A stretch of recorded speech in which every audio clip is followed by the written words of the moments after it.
Bonjour à tous et voyons aujourd'hui, comme annoncé, la physique, donc cette partie de la doctrine du Christ donnée par la grâce du Saint-Esprit, donc la connaissance naturelle, la contemplation naturelle des choses. On l'a vu, la charité a purifié l'intelligence en la rendant capable de voir à travers le monde sensible, de ne pas s'arrêter au monde sensible, et de voir donc à travers ces apparences sensibles le monde intelligible qui est derrière. L'âme donc n'est plus prisonnière de l'immédiat. Elle voit au-delà des apparences.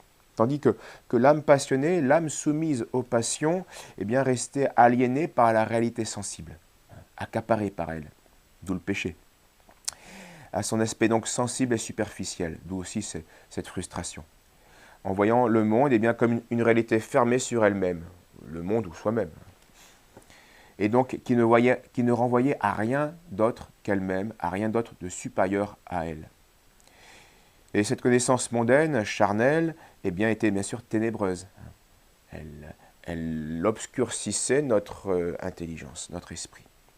Elle embrouillait plus qu'elle ne révélait. Voilà ce que fait la science qui n'est pas reliée à Dieu. Oui, cette science humaine sans Dieu devient vraiment ténébreuse, et un exemple frappant, il suffit de regarder les reportages et les commentaires surtout de Géo. Donc les reportages de Géo sont de qualité techniquement, et il y a une vraie science humaine. Mais eux, ils s'arrêtent complètement aux apparences. Pire, ils s'enténèbrent. Ils contredisent les raisons spirituelles de ce qu'ils constatent. J'en ai un exemple avec un article, un reportage sur les volcans, un documentaire de Arte et de Géo. Donc, vous avez compris l'esprit, mais on va voir la bêtise jusqu'où elle peut aller. Donc il parle des volcans et des hommes, on parle de la Terre. Donc déjà, ils affirment des chiffres gratuitement de 4,5 milliards d'années. Tout n'aurait été qu'un mania volcanique, etc. Puis après plusieurs millions d'années, le globe se refroidit, les croûtes se forment, bon, la Terre travaille, elle sort de l'enfance. Bon. Des termes poétiques pour décrire les choses matérielles, pourquoi pas, c'est de la poésie. Puis 3 milliards d'années plus tard, donc je ne sais pas comment ils l'ont su, mais ils le savent, il faut les croire, hein, il y a une sorte de croyance dans ce domaine-là aussi.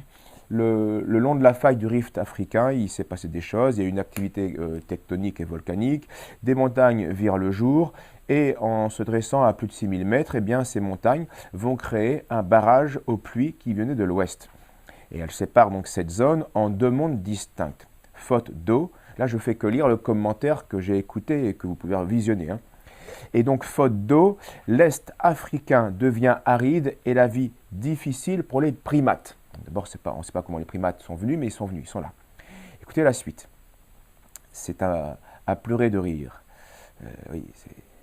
Les singes durent parcourir ce désert la tête relevée et développer leur cerveau à la hauteur de ces nouvelles conditions de vie.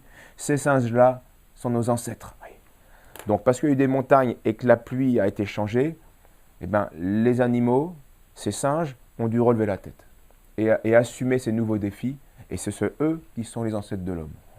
Là, on touche du doigt combien une science charnelle et humaine, qui ne comprend pas, qui ne va pas à travers la sensibilité, qui refuse d'aller à Dieu, au Créateur, devient une science enténébreuse. Parce que ils ont beau être savants, ils ont beau savoir beaucoup de choses sur des phénomènes très précis matériels, ces gens-là, ces savants, sont d'une bêtise, mais crasse.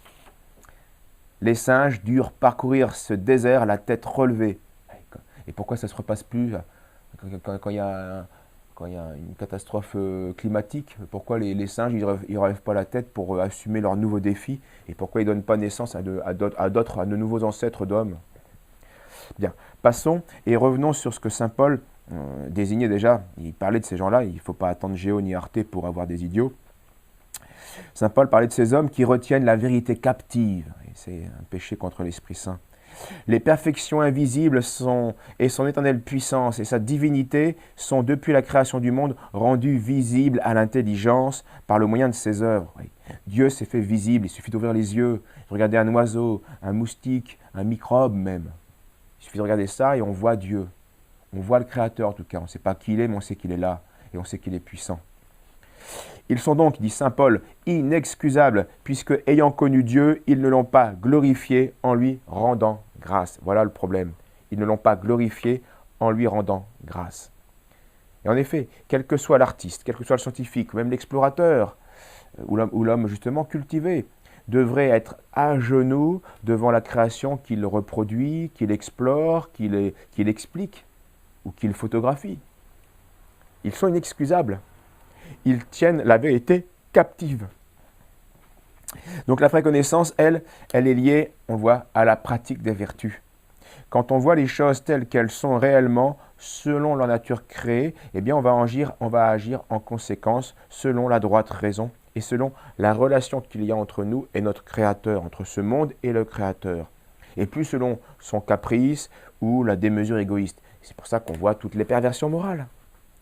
Ils ne veulent pas de lien entre créature et créateur, donc c'est fini. L'intelligence est enténébrée, la volonté devient folle. Elle va tout essayer. Elle va tourner dans tous les sens. Il faut s'étonner de rien.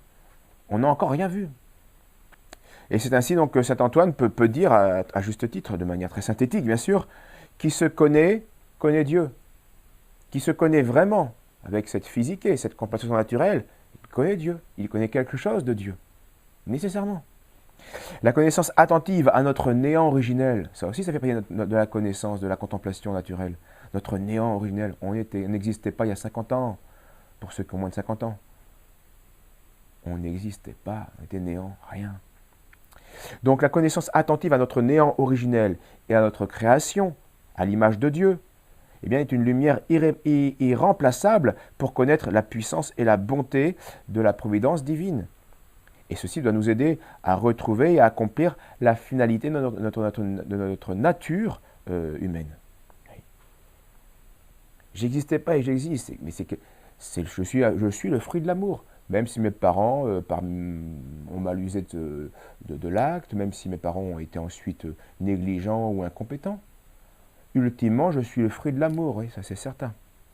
Même si les instruments utilisés pour cela ont été bien défaillants. C'est possible malheureusement. Et quand on voit une certaine perfection, la perfection de l'homme, alors il en abuse, évidemment, malheureusement, mais il y a quand même une perfection qui nécessairement nous rappelle et nous rapproche de Dieu, et nous amène vers Dieu. Et donc tout cela doit justement nous aider à retrouver la finalité de la nature humaine, qui est de rendre gloire à Dieu. La fois nous avions vu, Dieu veut que nous parvenions à la connaissance de la vérité. Pourquoi? Pour rendre gloire à Dieu, c'est ça notre finalité. Connaître Dieu pour lui rendre gloire, parce que c'est à lui que tout honneur et toute gloire sont dus. Par sa majesté, sa puissance et par sa bonté créatrice, rédemptrice en plus. Donc la connaissance des saints eh bien, n'est pas accaparante comme la connaissance mondaine et charnelle. L'homme connaît pour son profit, pour produire, pour toujours plus de ceci, plus de confort, plus de pour lui, pour accaparer. D'où les problèmes entre guillemets écologiques. Les problèmes écologiques viennent de cette absence de charité, de cette absence de connaissance de soi-même, de cette démesure. Donc la connaissance des saints n'était pas un accaparement de la création, mais une louange du Créateur, une louange à ce Dieu qui se cache derrière sa création, derrière la moindre de ses créatures, et qui soutient chaque mouvement de sa création. Chaque matin, chaque coucher de soleil, chaque mouvement du vent ou de la pluie, tout cela est le fruit d'une providence. Alors, ça répond à des lois, bien sûr, complexes, mais ces lois ont été inventées par un scientifique, et par le divin scientifique. Lorsqu'un appareil est bien régi par des lois, mais qui a créé ces lois, qui fait que ça clignote à ce moment-là? Qu'est-ce qui a fait qu'il y a une loi qui fait que quand on appuie sur ce bouton-là, il y a une lumière et il y a un son qui sort? Pour une horloge, par exemple. C'est l'ingénieur. Eh bien, le divin ingénieur a tout conçu. Les lois qui ensuite s'appliquent.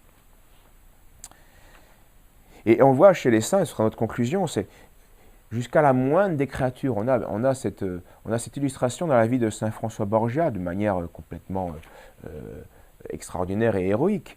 Dans ses voyages, car il était donc le supérieur de la Compagnie de Jésus au XVIe siècle, et donc il voyageait beaucoup pour aller de maison en maison et visiter sa congrégation. Et les voyages étaient assez pénibles, hein, il n'y avait pas les conforts de notre époque. Donc parfois on dormait dans des hôtelleries où ils attrapaient des puces ou des poux. Et donc ses compagnons eh bien, dormaient très mal et s'en plaignaient. Et lui il disait qu'il pensait bien non que ces petites bêtes-là les faisaient penser à leur créateur. Alors, bien sûr, on n'est pas tenu de... Donc je crois que même il les laissait vivre, quoi. Il les supportait, la démangeaison, il a transcendé. Bon, ça c'est héroïque, on n'est pas tenu de les laisser nos puces, on peut les tuer évidemment, mais on voit que chez ce saint, et attention, ce n'est pas la théologie, on parle bien de la connaissance de la physique, de la connaissance de la contemplation naturelle. Il y avait un tel amour de Dieu, une telle pratique, une telle ascèse, une telle praxis, qu'il arrivait à transcender ses puces sur lui, alors, qui était provisoire bien sûr, le temps d'un voyage. Ou un autre événement dans un autre passage dans sa vie, pareil, donc de maison en maison, et puis ils se prennent une tempête de neige, et donc ils se prennent des gros flocons qui les glacent, hein, et donc pareil, ses compagnons se plaignent, ils aiment bien Dieu, ils sont chrétiens, mais enfin ils n'ont pas l'héroïcité de leur supérieur, et saint François de Barjac, pareil, il était charmé de voir que ces flocons venaient de Dieu, il voyait tout avec une sorte d'une poésie qui est extraordinaire, et qui était purement chrétienne, qui était fondamentalement très juste. Chaque événement de la vie, malheureux, qui faisait un plaisir ou un déplaisir, mais tout était vu de manière providentielle, et tout était transcendé pour qu'il accomplisse parfaitement sa finalité de créature humaine qui est rendre gloire à Dieu. Voilà ce que nous dit uniquement cette contemplation naturelle, qui a été parfaite, et on le voit comment elle peut déjà béatifier ceux qui justement ont la charité et qui pratiquent les vertus. Et pourtant, on n'est encore que là, dans la contemplation naturelle. Et la prochaine fois, nous verrons bien sûr l'autre contemplation qui est encore plus béatifiante, qui est la contemplation surnaturelle, la théologie. Merci et à bientôt.